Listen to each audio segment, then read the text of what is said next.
Veni Creator Spiritus, mentes tuorum vis.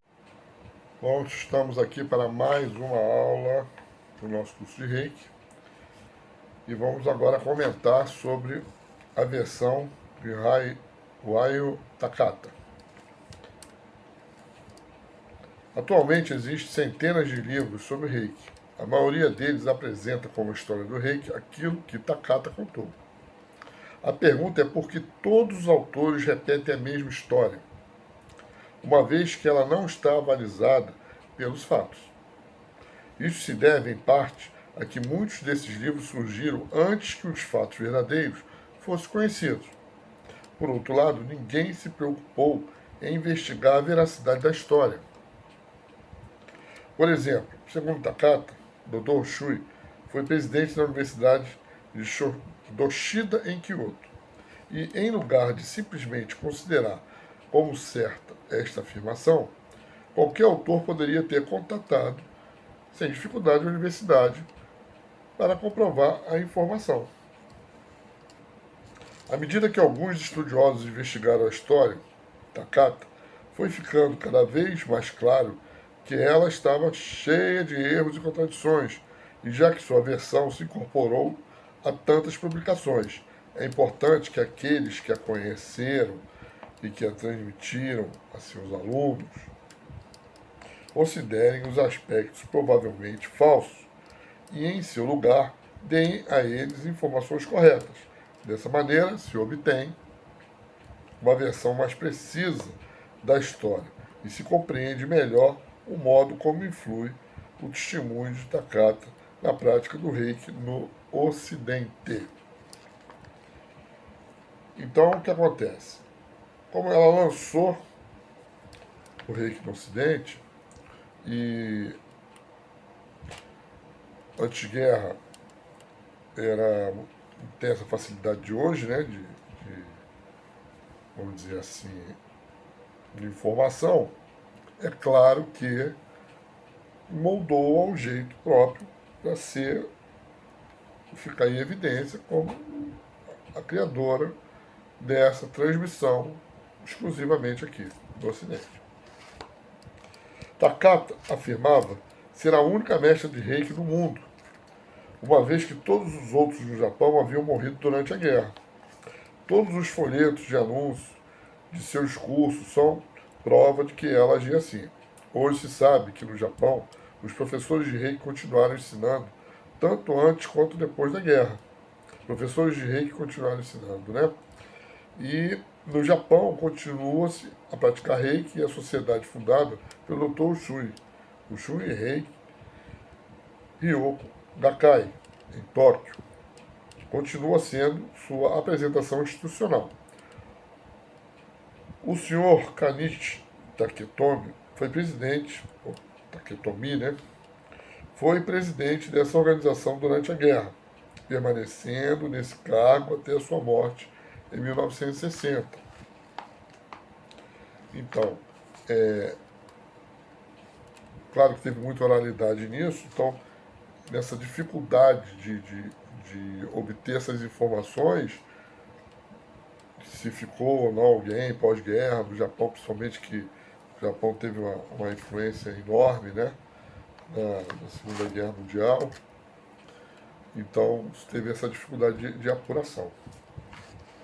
Takata considerava que o Reiki tinha uma tradição transmitida oralmente e, portanto, seus alunos não recebiam material escrito e não podiam fazer anotações ou gravações. Esta regra foi estritamente observada e transmitida a todos os mestres formados por ela como parte essencial do método Shui de Reiki. E isso talvez explique porque a formação do Reiki, através dos mestres Takata, teve um alcance tão limitado. Depois eu vou fazer um breve comentário sobre essa oralidade, tá? Vamos lá. Hoje sabemos que o Reiki, de nenhuma forma, é uma tradição de transmissão oral. Aí é um erro, tá?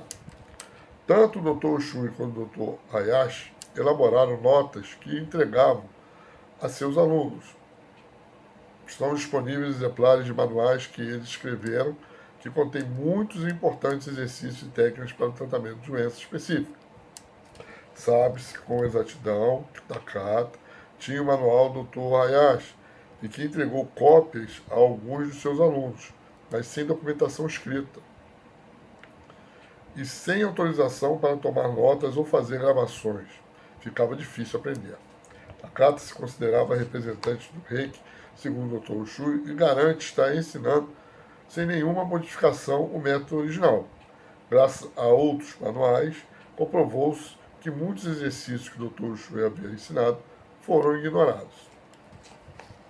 Takata dizia ter aprendido Reiki no Japão em 1935 do Dr. Hayashi. Foi comprovado que o Dr. Hayashi deixou o Shui Reiki e o Dakai e desenvolveu sua própria variedade de Reiki. Esta é diferente em muitos aspectos que o Dr. Shui ensinou e do que ele aprendeu da Dakai.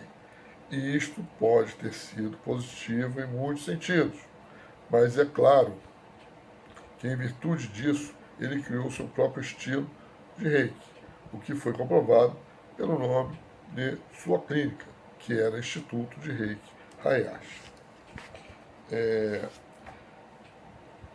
Um breve comentário sobre esse aspecto de oralidade. Gente, olha só. Todas essas crenças, religiões, métodos que vêm lá de trás, muito antiga, ela tem os manuscritos e tem a oralidade. A oralidade não pode ser descartada. Por quê? Eu vou falar isso para vocês. Porque o mestre, aquele que detém o conhecimento, ele nunca dá tudo, nunca ensina tudo. E esse outro conteúdo é passado numa oralidade de confiança. E vai dando, vamos dizer assim, de pouquinho a pouquinho, de acordo com a confiança daquele que vai seguir. Então, todos os manuais escritos, todas as escrituras, isso acontece com todos os livros, inclusive com a Bíblia, foi passado o que deveria ser passado para dar continuidade. Outros ficaram na oralidade. E as oralidades também foram escritas. Outras não, passa de geração em geração. E isso acontece muito com a religião afro-brasileira, tá? Porque a oralidade foi muito forte, mas existem grandes e imensos manuscritos também, que não podem ser descartados. Tá? No livro chamado Itam, muitos conhecem, outros desconhecem, e outros não conhecem a sua originalidade. Mas voltando ao nosso Reiki, essa formação do Reiki, claro que vai ter adaptações e modificações. Né? É o que acontece hoje com o Espiritismo. Né? Kardec deixou bem claro no final que tudo daria continuidade, evoluiria, não ficaria preso aos 5 livros. E hoje a religião é presa a 5 livros. E tudo que se escreve é baseado nos 5 livros. O que está ao redor é descartado. A mesma coisa no Reiki. Só que a Takata, ela tentou ser a dona exclusiva daquilo. E conforme os outros mestres foram chegando também, foram se adaptando e reunindo e reconhecendo outras energias do próprio Reiki, que é o que acontece conosco na quinta dimensão, dos terapeutas de quinta dimensão. Tá? Vamos lá, os seguidores de Takata insistem, que ela ensinava o Reiki segundo o Dr. Shui, e por isso sente-se no direito de considerar como tradicional sua forma de praticar Reiki e de serem os únicos representantes do Reiki autêntico. Mas Takata não praticava o Reiki tradicional, ao contrário. Ela seguiu o trabalho desenvolvido pelo Dr. Hayashi e, após a morte dele, continuou introduzindo modificações em seu método, deixando de lado, inclusive, muitos exercícios importantes do sistema Ushui. Gente, isso acontece em todos os segmentos, tá? Mas isso é vocês entenderem que todos esses cursos que vocês estão fazendo por aí, que estão vendidos ou não, está sempre baseado nisso, tá?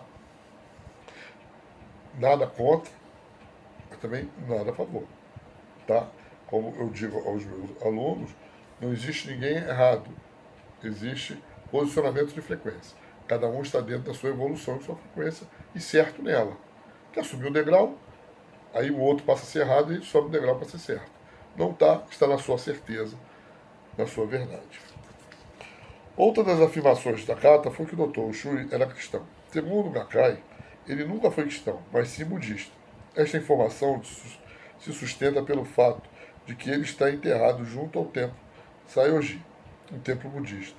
Além disso, segundo ainda Takata, o Dr. Ushui terminou seus estudos e se graduou com o teólogo da Universidade de Chicago, o que, mais tarde, foi comprovado pela própria universidade não ser verdade.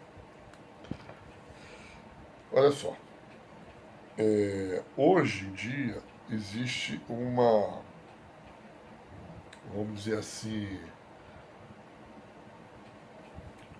umas fatias, né, mais explicativas sobre teologia e classificação de teologia. Mas, antigamente, como os antigos B10, né, estudar teologia não precisava ser só acadêmico, não. Né? Hoje em dia tem essa exigência, mas a teologia está aí. E em forma diversa, diversificada. Né? Porque teologia não é uma arte só cristã. Né? Mas existem facções de cada segmento e existe a totalidade dela. Tá? Então ele pode ter sido ter obtido informações cristãs, ou pode também ter estudado todos os fundamentos orientais, mas também ter estudado e acoplado na sua, vamos dizer assim, ideologia ou metodologia, alguma coisa cristã. Nada que diga que não precisa ser acadêmico, né? Naturalmente forçaram a barra para poder ser aceito, né?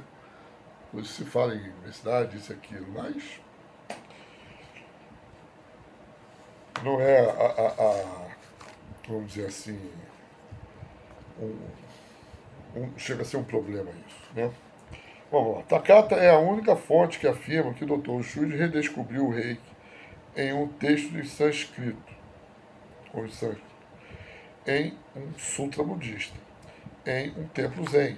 Mas a história contém muitas imprecisões, uma vez que, em seu manual, Reiki Yoku Heikei, ele diz que o reiki é absolutamente original e não pode ser comparado a nenhum outro caminho espiritual do mundo.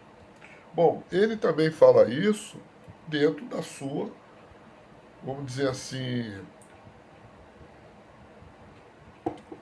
da sua ideia de formação.